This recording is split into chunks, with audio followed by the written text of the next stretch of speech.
Toyota's RAV4 has been the king of compact SUVs for years, but Hyundai's got something to say about that. The 2025 Tucson just rolled in with a fresh new look and a loaded spec sheet that's got folks seriously rethinking their loyalties. Hello everyone, this is Sully from CarlandTV. It's time to hop in the front seat, because today we're breaking down whether Hyundai's latest Tucson just outclassed the RAV4 in its own game. Before I start, I would really appreciate it if you would push those buttons below. The subscribe button, the notification bell, all of them. This is not necessary, but those little clicks help a brother out. Plus, it pushes me to give you more valuable car-related content on your screen. Now buckle up and let's get back to the video. Alright, so here's the deal. Hyundai's been slowly climbing the design ladder for years, but with the 2025 Tucson, man, they finally nailed it. I remember seeing it on the lot for the first time after the refresh, and it actually stopped me mid-stride. That new grille hits sharper, the bumpers look cleaner, and the wheel designs. They've got that upscale vibe that makes you forget this thing starts just over 30 grand. The Tucson doesn't scream rugged like the RAV4 used to, but that's kind of the point. It's classy without trying too hard. Now step inside, and that's where Hyundai really shows off. I've sat in limited trims and even the mid-level SEL with the convenience package, and let me tell you, it doesn't feel entry-level. You get a dual-screen layout up top in the higher trims, one for your gauges and one for infotainment, all housed in this sleek modern slab. It's clean and minimal, but not over-designed. And thank God they still kept real buttons for climate change and none of that annoying touch-sensitive junk some brands are pushing. Toyota's still playing the safe game with the 2025 RAV4. Unless you're in the XLE Premium or Limited, it's hard plastics, basic screens, and a more rugged look that hasn't aged all that gracefully. Don't get me wrong, it's functional. But when I jumped from the RAV4 into the Tucson back-to-back, the difference in fit and finish was night and day. Tucson feels premium. RAV4 feels familiar. But design's just the first piece of the puzzle. Let's slide into what really matters when you've got passengers or gear in tow. Now, when I first slid into the Tucson's rear seat, I was actually surprised. You don't expect compact crossovers to have this much legroom, but the Tucson, it delivers. I'm 6 feet tall and had legit knee clearance behind my own driving position. Headroom's solid too, and there's enough shoulder space back there for two adults to sit comfortably without that awkward elbow war. Hyundai really figured out how to stretch the cabin without bloating the exterior. It's still easy to park, but it feels big inside. Cargo space is where things get real. We're talking 39 cubic feet behind the rear seats, and once you fold those suckers down, you're looking at enough space to stuff in a Costco, run a couple of golf bags, or a week's worth of overpacking. I fit 9 carry-ons back there with the seats up. No joke. You'd have to step into mid-sized territory to do better. Now the RAV4's not slacking either. It's right there with about 38 cubic feet behind the second row. It actually holds one more carry-on than the Tucson when the seats are down. But I'll be honest, the difference isn't night and day. Where the RAV4 loses points is ride comfort. The Tucson just feels smoother. It's quieter on the highway, so if you're running long road trips or daily commutes, it's the one I'd rather be in. The RAV4 feels more utilitarian. It gets the job done, but it's not as refined. Hyundai's clearly aiming a little higher here, and so far it's paying off. Next up, we're popping the hood and talking power, because that's where things start to shift a bit.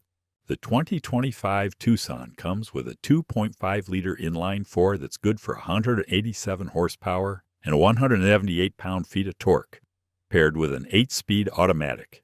I've driven both the front wheel and all-wheel drive setups, and while it gets the job done, I won't sugarcoat it. This thing's not built for thrill rides. It's smooth, it's quiet, and it shifts clean.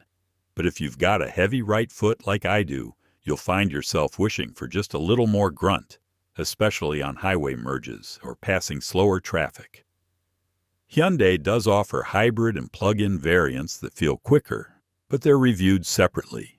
So for now, we're judging this base gas model for what it is comfortable composed, but definitely not quick. Now the RAV4 has a slight edge under pressure. Toyota's 2.5-liter four-cylinder pushes out 203 horsepower and 184 pound-feet of torque. Nothing crazy, but in this segment, every pony counts. On paper, it's just a 16 horsepower bump over the Tucson, but from the driver's seat, it feels a bit more eager, especially when you're gunning it up on an on-ramp. That said, the engine gets coarse when pushed, and the 8-speed sometimes hesitates on downshifts, which can be frustrating. In a straight line, the RAV4's got the edge. It hit 60 miles per hour in 8.3 seconds in testing, while the Tucson took 8.8. But, and this is key, the Tucson feels more refined overall. It's quieter, more relaxed, and the suspension smooths out rough pavement like a champ. So yeah, the RAV4's quicker, no doubt. But when you're cruising, not racing, I'd pick the Tucson's ride every time. Now let's move into tech and infotainment. Because in 2025, what's under the screen matters almost as much as what's under the hood. So here's where Hyundai really starts flexing again. In the 2025 Tucson, especially the SEL with the convenience package, and up you're getting a seriously slick setup. The N-Line and limited trims come standard with a dual 12.3-inch display layout, one for your digital gauges, the other for infotainment. And let me tell you, it looks like it belongs in something way more expensive. Everything is seamless, snappy, and the UI is clean, not buried under menus like some brands.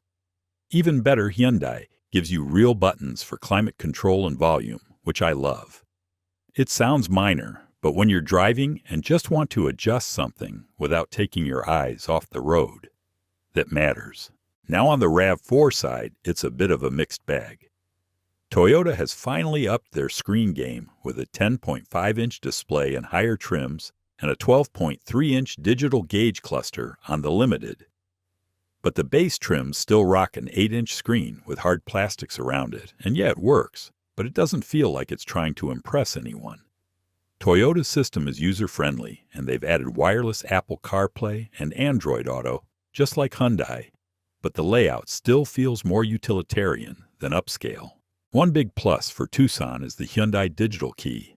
If you haven't used it, it basically lets you lock-unlock and even start your car with your phone. No key fob needed. That's something the RAV4 doesn't offer, at least not in the same way.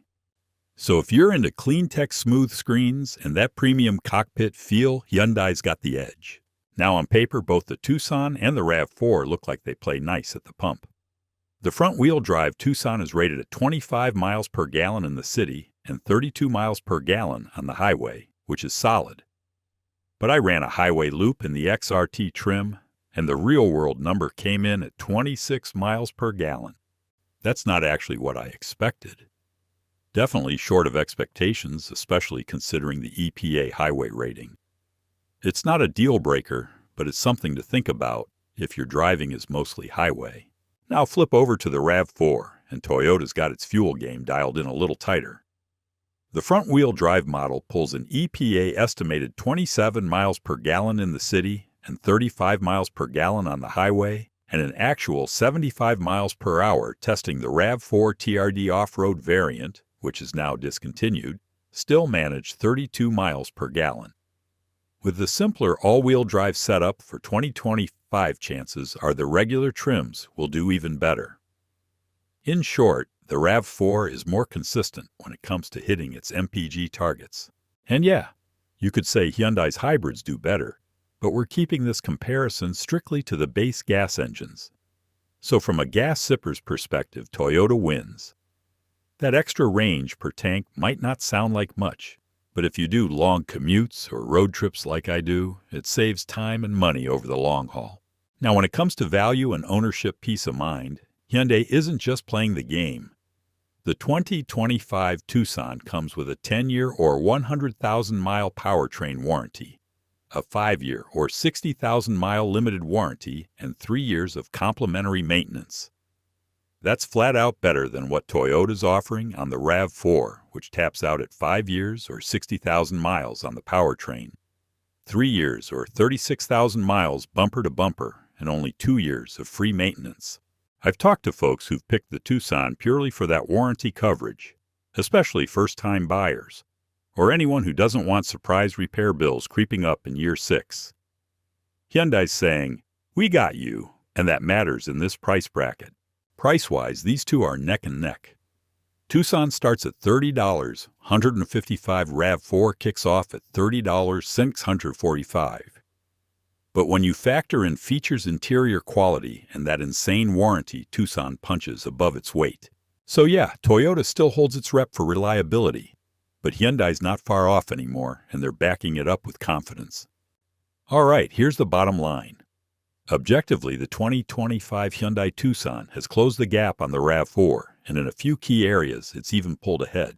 If you're after a smooth ride, upscale interior, better tech integration, and unbeatable warranty coverage, the Tucson delivers.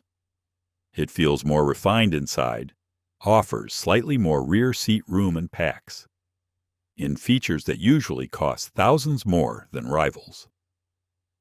The dual-screen layout, digital key, and quieter cabin give it a near-premium vibe that's rare in this class. But the RAV4 still holds a few critical advantages. It's quicker in real-world driving, more fuel-efficient, especially on the highway. And Toyota's reputation for long-term reliability is still top-tier. It's not as flashy or modern as the Tucson, but it's proven practical and consistent. If performance and fuel savings are your priority, the RAV4 is still the safer bet. But if you want more bang for your buck, tech-forward design and peace of mind with that 10-year warranty, choosing Tucson is the smarter play in 2025.